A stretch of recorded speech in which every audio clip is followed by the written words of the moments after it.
Bana Kishasa. Toyoka recommandation ya Biblia na Jérémie chapitre 29 verset 7. Recherchez les biens de la ville où je vous ai mené en captivité et priez l'Éternel en sa faveur, parce que votre bonheur dépend du sien.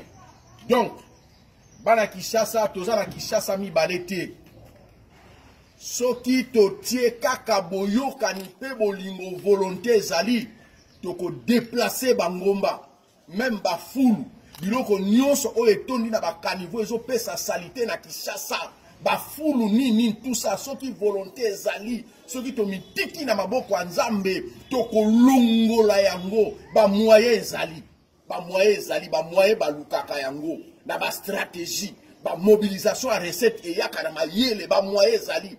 Kishasa est sa pauvreté. Parce que rien que car la population Oyo Tozali, c'est déjà une force pour Kishasa.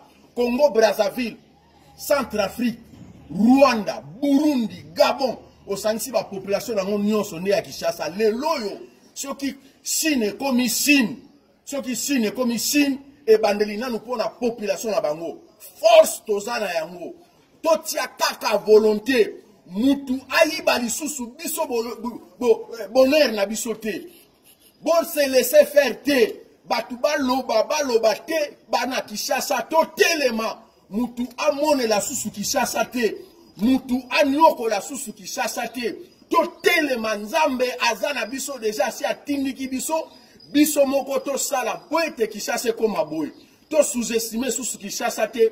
Mais to kende liboso na mosala na bolingo na volonté pe na koyokana. Ngai na yebelo komoko soki to telami to zui décision maramno se salama. Donc batu ba futa taxe na volonté batu oyo bako so ba taxe bako gérer ngo pona profit kaka ya Kishasa.